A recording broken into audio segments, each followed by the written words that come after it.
Je kinacho nifokaliza sana kwa amafilme abamenyesha makuru biki biganira amakonsere ingene bakamera ryo gihe rero nivya bikingora muri eglise rero kijya kintu kimwe cyari kimwe telefone yahora akora muri telefone cyaguka nkagikorera muri kamera. Shalom bakunzi bagenzi ba channel yacu yanyu The Gospel TV. Turabamukije amahoro y'Imana ivanye naho mwese aherereye, mushobora kuba mwiriwe canke mwaramutse. Rero turabahaye ikaze aho twaramutse dufise umushitsi adasanzwe. Bamwe bashobora kuba bamuzi canke mutamuzi, ariko reka tuze kumuha ikaze kugira ngo muze kumwibonera yivuge wenyene aho tugiye kuganira ku bintu byinshi mutari muzi ku byerekeye The Gospel TV. Turabahaye ikaze.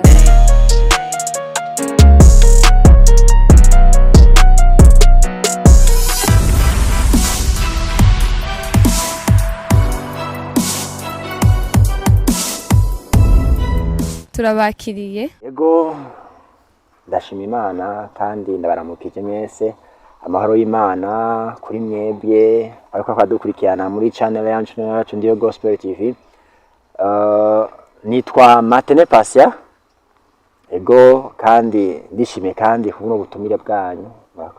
Murakoze cyane. Matene Pasya, murakoze kuba mwemeye kugira ngo muze tuganire, kandi murakoze kutwibwira. Hariho abatari bakuzi, hariho abari bakuzi, rero nibaza ko umwe wese bivanye nuko yahora mwumva aramenye vy'ukuri ungene yitwa. Ni Matene Pasya, aho twaramutse dufitaniye ikiganiro kidasanzwe kivyerekeye The Gospel TV. Matene Pasya, tase kandi kubaha ikaze kandi muranaberewe cyane. Murakoze cyane kandi abashimiye. Ego Matene Pasya, reka tubibarize gato. Tuvuze Matene Pasya ninde, n'umuntu ki? Matene Pasya icyame navuga yuko n'umusore, ego n'umusore, akaba narahejeje amashuri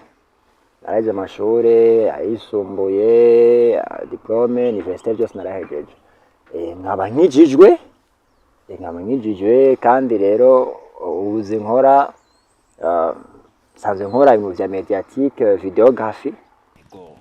Murakoze cyane. Bakunzi ba The Gospel TV, tugiye kwinjira mu kiganiro cacu, ariko tutarinjira nagomba nibaze Matene Pasya, ko mbona umenga usa neza cyane, uri umusore canke urubatse? Uraberewe cyane kandi wishuye neza cyane. Bakunzi ba The Gospel TV, reka ndabibutse muze kwibuka kugira subscribe, share na commentaire kugira ngo ibiganiro byacu bizokomeze bibashikira byoroshe cyane. Nkuko musanzwe mumenyere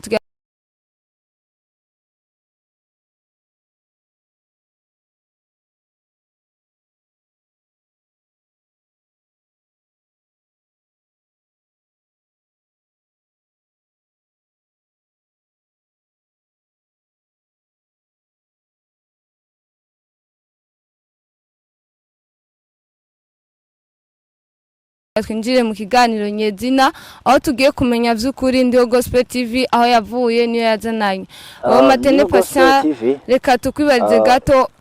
The Gospel TV. Yo twumvise The Gospel TV ku bakunzi bacu bashobora kuba bayizi ko ari The Gospel TV banadukurikirana, ariko batazi vy'ukuri The Gospel TV yavuye hehe, iryo zina ryavuye hehe?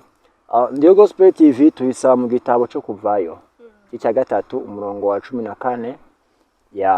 Aho Imana ya tusomye mu gutangura,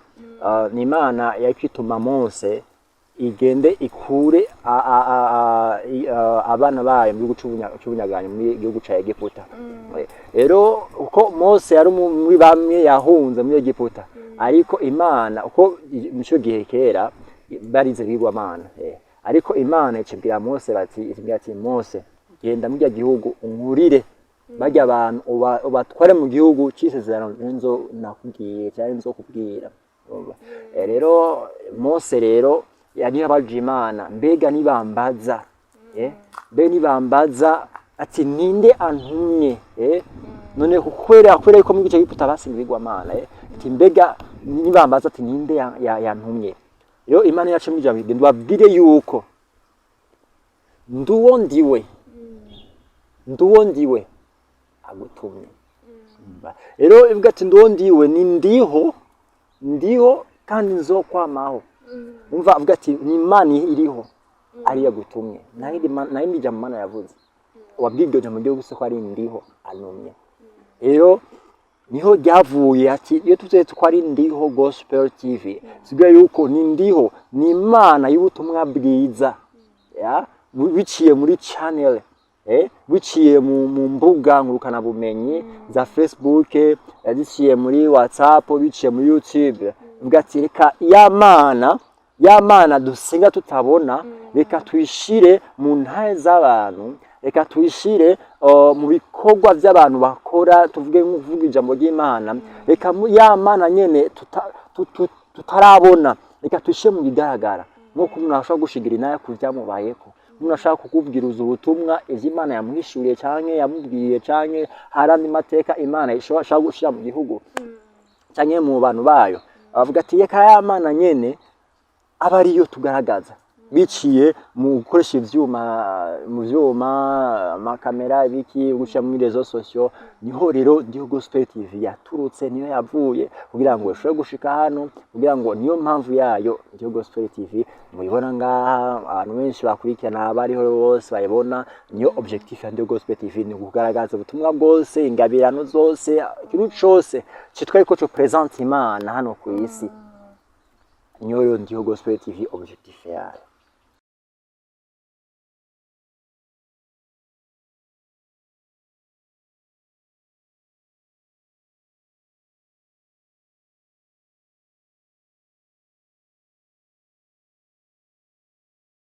Wow.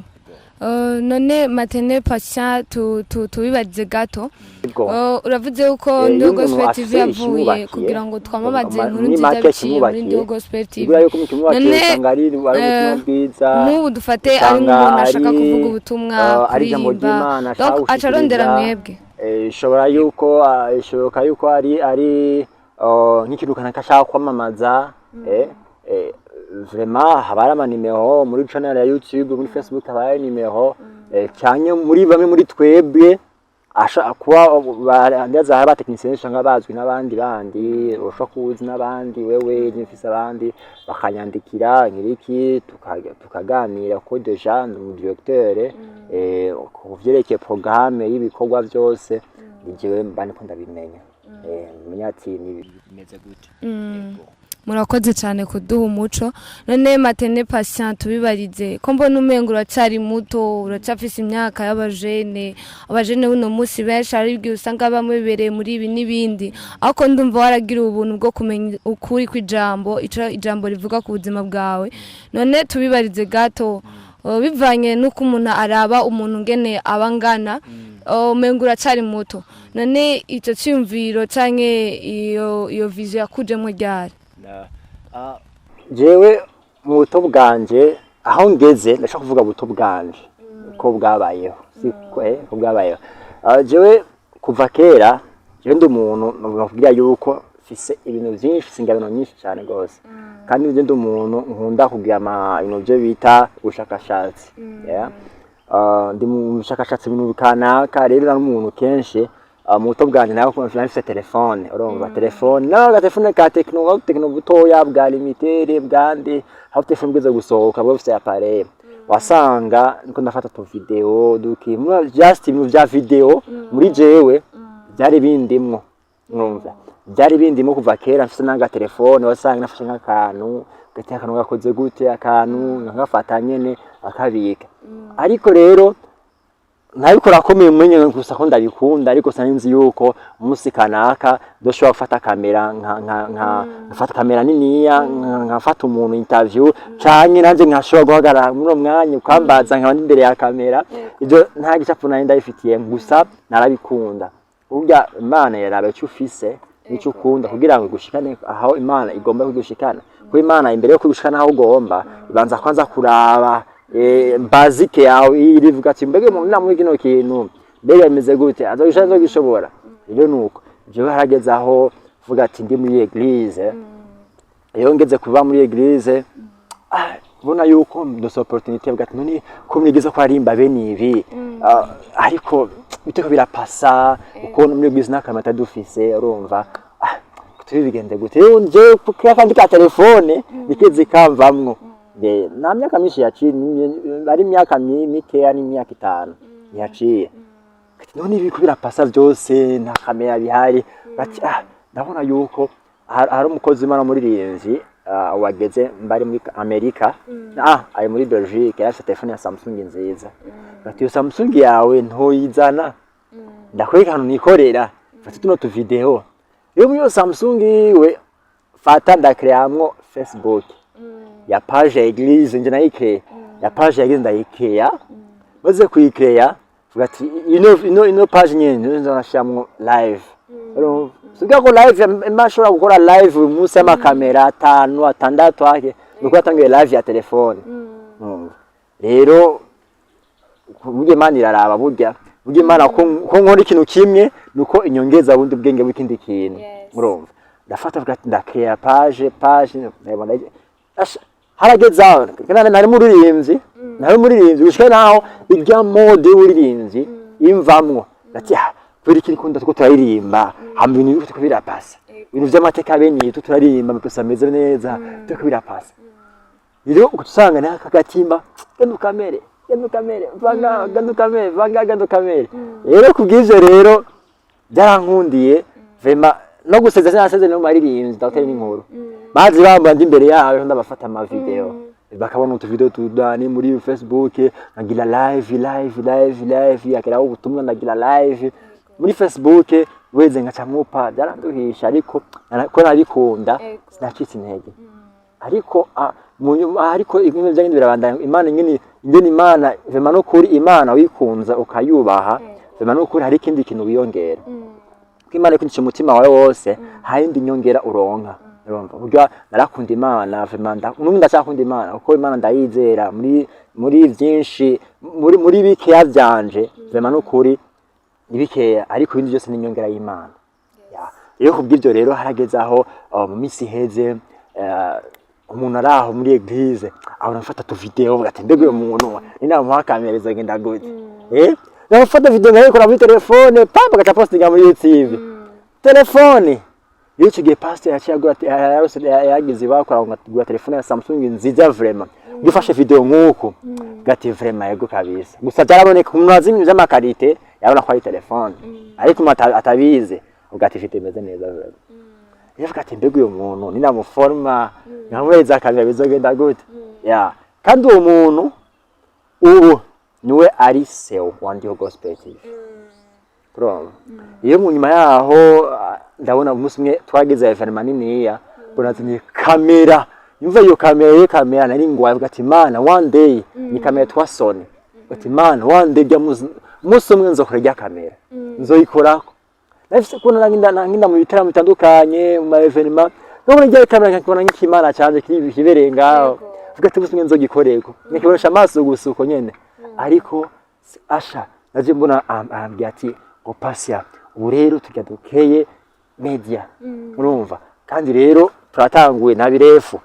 sinaranda no kwikora kuvuga ati n'umuntu yabirefu amereza amalink ngo akiragenda bige mu YouTube ati rero amenya mu YouTube narakora ko n'icuma ntarakibona ati genda wige ati nyene ntivyacitse intege cyane n'ivyanciye imfuto ena mu YouTube nkandika ati bayitaguku bayituku ama kategori yose aho ni nkuko mvuga ndashimye naye nani yuko je Ndiho Gospel TV yavuye gushikana mu bo ivyo kubira rero nyuma yaho vraiment no kwindashimira Imana namaze kubigira gusa igihe yizana yo kamera kubera yuko yanukiye ama link ni vyabaye ibintu birebire ibintu bimvuna umutwe uko yambwira ati ngo bayite rero aho rero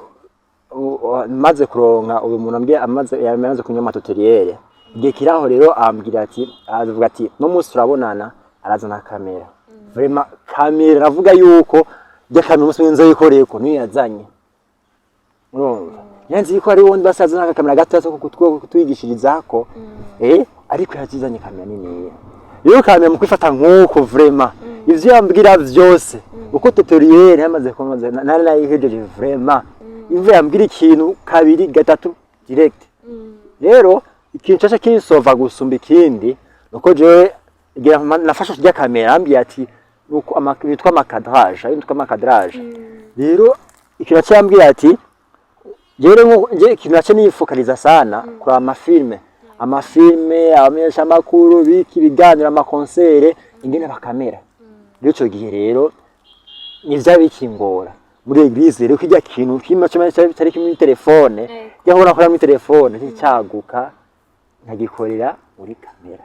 ku mashini urumva rero ubu rero vraiment novuga yuko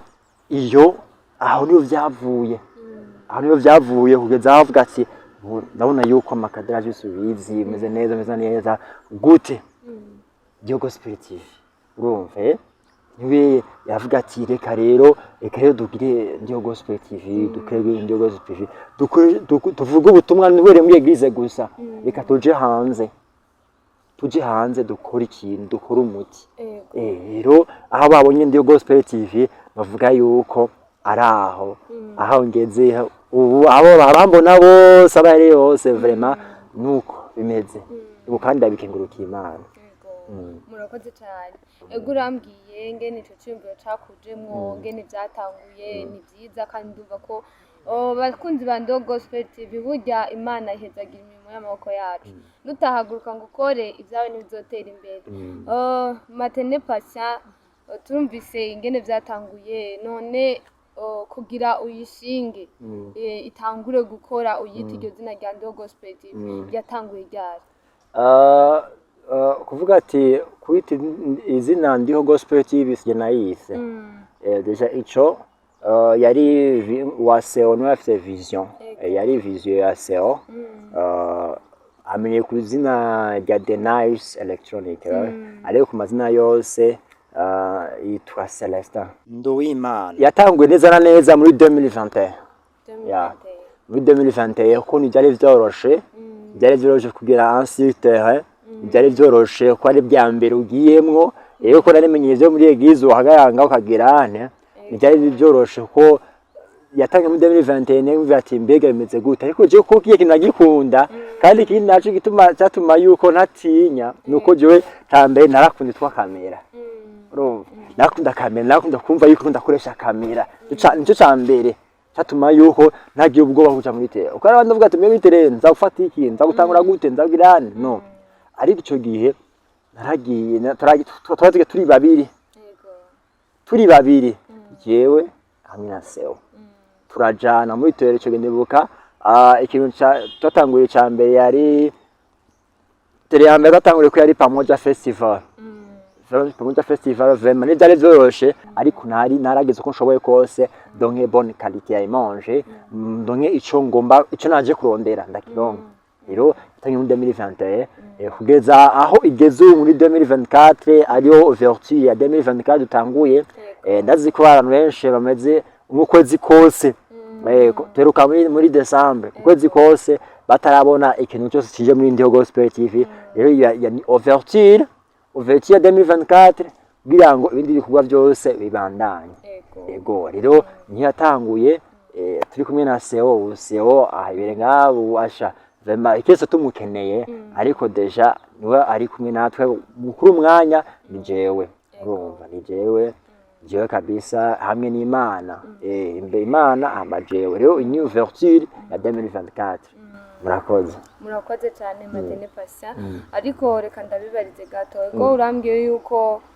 yatanguye 2021 ariho mwatangura gukora igikorwa ego ndabizi igikorwa gitanguye umuntu aronka abamusapotinga canke akaronka abamuca intege mwico gihe gitangura gukora ni warose abantu baguca intege canke byagenze gute byukuri ugitangura ntivyoroshe mu intango misi yose yamigoye intango misi yose n'inzu kugira bayubake vraiment intango yayo mushinge vraiment ntiworoshe bagikwe kose atumye bayubaka ukwezi kose ariko bamaze bazi yuko ntiyaduga hejuru izo bikomeye vraiment n'ukuri intango yari yoroshe ni handi bahora n'abantu weye uku bamwe bakambwira ati mbega inoti imeze gute, mbega hari tuzovyungukiramwo, mbega nibiki amaze mu menshi rabaye, mbega ivyo bizogutungisha, mbega ivyo bintu bizogushikana he. Turavye ubu aho ngeze nibutse aho vema nukuri intege nyinshi vema hari benshi twari kumwe baranciye intege benshi na suvuga ati baranciye intege gusa niba bandi abona ati ariko ari ikinira sha ni imikino gusa azobivamwo bizoruha azobivamwo. Numva nibandi ukora ikintu nibandi babakini babone yuko muri espace niniya office company niniya kujya tubona iza RTNB tubona za Rema TV tubona za BTV babona yuko muri espace gati abya muntu asa ko muri BTV nibo baba bakeneye ariko babona yuko nibaze ya BTV yatanguriye nibaze ya RTNB yatanguriye nibaze ya Rema yatanguriye nibatangiye mu kizu kininiya batangiye office kamera ntoya burya uravye nahe zawo usanga batatamwe mu ryanzu bakoreramo. Rero kubw'ivyo rero aho tugeze ubundi ho Gospel TV naho tuvuga yuko atari intambwe niniya cane ariko turashima Imana aho intambwe Imana yadushikanye. Yego kwa bose bakurikirana muri YouTube cyangwa muri Facebook barabona yuko hari akantu n'agahindagurika. Ego rero cyo navuga ati rero muri commentaire aho rero hose bashaka kugira cyo bakomanse kuvyerekeye bazi mu Indio Gospel TV bazi kahise kandi bazi naho igeze kuko tuvuze ko tumye overture ko ndazi yuko hari indi ntumbero handi nibishasha bagiye guhura navyo. Ego vraiment ego aho tugeze ubu vraiment intambwe ishimishije vraiment aho jewe natangwe ndumwe turi babiri rero kwase bafite ibikorwa bakora rero wasanga ari DJ nyene ufise kamera ofisi amaguru ya trepi amaguru ya kamera ofisi itara ofisi ikamba ofisi vyose umva uri wenyene amukanda kuri tere ni wenyene ukoresha ikiganiro ufatira mikrofone umutumire byose akaba ubikora umva ari ibintu vyoroshe n'umuntu avuga ati ahubwo wewe uri cyuma ushobora ibintu bishobora gukora nko batatu bafise n'umujournaliste bafise umukameraman bafise umafata mikrofone urumva yuko abantu barenze ariko jeje byose kwera Imana burya Imana mu buryo yobesheje kandi cyambere hari ibindi gukorera kandi bitaboneka n'amaso yawe ariko yaje gukorera neza kandi bikagenda neza. Iyo kubw'ivyo rero byose nari bihoze aho ngeze ubu hari abakameramani hari abajournaliste nanje je ubu sinidoga ko aho nshitse ubu ndabishima Imana kubera yuko nanakimwe kinanira mu kamera ndi fresh mu journalisme ndi bon natari kirenga gose uko sije nifokalize cyane gusumba kamera no gukora ibiganiro bindi mu nkondera ibiganiro ubu two turipanga bien go cyane nuko murakoze cyane. None Patient tubibaze ni kihe gicapo biha kuri Indio Gospel TV nihe ushaka gushika kuri Indio Gospel TV? Igicapo cyo kuri Indio Gospel TV navuga yuko kitobata cyaje nyene ariko no kuba wese ko yadukurikirana uko nzo ari je nyene kuko burya wese afise inkuru nzaba afise azokira kuja mu Indio Gospel TV. Nuko Indio Gospel TV musi umwe naho ntazo bari hondi ariko izobe izwi izoba ari company niya kujya tuzi za BBC News kujya tuzi za bari CNN kujya tuzi za Africa News urumva rero kujya tuzi za LMTV za gospel kujya tuzi twavuga ko mu Burundi channel iri an gospel ni Heritage nabona tajara ko deja wigeze muri Canal Plus umva yuko abafite nambwe ishimishije kandi ibonwa na hose muri Afrika yose irabonwa ndetse no bihugu bitandukanye barayibona. Rero Indio Gospel TV izobe umunsi umwe Imana ko tureka ubwome bw'Imana bube ego apari kwitwebwe tutafise umfanza Imana hari ivyo yaturemanye twebwe yaturemanye twege cyane bijya byo kwifuza byo gushaka hari Imana yaturemye twege ariko ku Mana hari ivyo tugomba ko muri twebwe batatu turakenera Imana ikakenera ibi rero kubw'ivyo rero mu bicapo vyacu rero turakina umunsi umwe Ndio Gospel TV zore kampuni niniya izoba ishikiriza inkuru mu bihugu bitandukanye un monde en Afrique un monde vraiment nukuri ico nico gicapo ca Ndio Gospel TV aho umunsi umwe izohashike atariho ndi ariko abazoyikurikira bose bafise igicapo c'inkuru nziza bafise umutima wo kuvuga inkuru nziza vraiment bacisha muri Ndio Gospel TV ntatariho atazobana hariho video kuri jewe ariko kuzoza wese aje gukora avuga ati ndije gufata na Ndio Gospel TV nkuko no muri bamwe baje bafise umutima uvuga ati jewe tugiye gufashanya urugendo uvuga ubutumwa muri gufata kamera gufata micro mugira iki vraiment bose babikunze ndizera yuko atariho ndi bazibandanya ego ko si jewe ariko ni Imana murakoze cyane none Matene Patient kandi sudo babaze ino 2024 nko twavuze ko ari ouverture ya 2024 ni giki utegekanya gukora nihe programme mufise ya 2024 kugira ngo abakunzi bacu abakunzi ba channel Ndio Gospel TV bazabandanye banezererwa ibiganiro byacu tuvuga yuko imigambi twapanze kuno mwaka nuko hazoba ibiganiro bizoba ari en programme kurya tuzi yuko muri RTNB mardi dimanche haba ariyo ninde twese tuzi ko ari information ninde ibakanaga kuko tuzi ko saa moya zagatabara amakuru y'igiswahili canke y'ikirundi canke bya biganiro biba page pa musikana kiganiro c'abana kuno rero uko Ndio Gospel TV twabiteguye mwashaka yuko nko mu ndwi hazo hari ibiganiro bitandukanye sinka bya bindi twapibya tronse ikiganiro no ubu dukora dufise ibiganiro ndabo ngo utike turonde ibiganiro biki aho tubironke yose tupiblia no ubu rero intango shasha dutanguranye nuko izo mu ndwi hazo hari ibiganiro bizwi bizafise amazina muzobibona ibiganiro mu ndwi muzamurabibona neza muzobibona ibiganiro bizafise amazina yavyo mu ndwi hazo hari ibiganiro bishasha ego murakoze cyane tubabaze gato nkuko mutubwiye yuko ibiganiro bigiye kuza birabakunze kundwi ega izotangura mu ndutangura canke imeze gute urashobora kuba umuco kugira ngo abakunzi bacu baze badukurikirane Vivek ibiganiro ngo ari ouverture biko birategurwa nko mu ndwiza yashaka kuba bademare bishaka kuba bidemare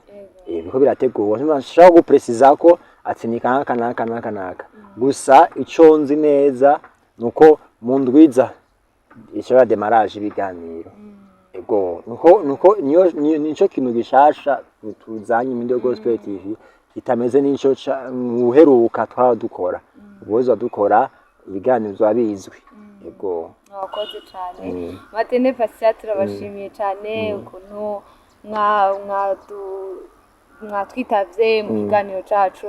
mukongera kandi mukanatuganiriza nibaza ko abakunzi bacu abakunzi ba channel Ndio Gospel TV banezerewe cyane kandi bamenye vyinshi mu vyerekeye Ndio Gospel TV kandi turabashimiye cyane ati turabashimiye cyane ubutumire bwanyu namwe mwigoye kabisa nivyoroshe kugira ngo utumire umuntu nivyoroshe ko umuntu ari nzaza mu kiganiro cawe nuko aba yakiriye ubutumire bwawe bwamuguwe neza rero kubw'ivyo rero ndabyishimiye ko mpaye ikiganiro kandi nkasa n'umudirecteur wo mu Ndio Gospel TV mukaza musaba ikiganiro urumva yuko harimo akabirya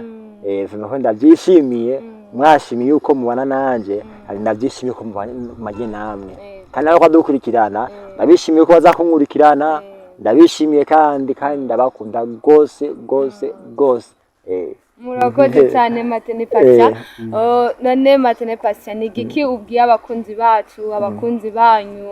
abakunzi ba channel Ndiho Gospel TV, ni igiki ubabwiye nk'abajene baba bafise ikintu muri bo mugabo batarahaguruka kugira ngo impano yabo nayo igaragare, ni igiki wobatekerera, ni igiki wobabwira?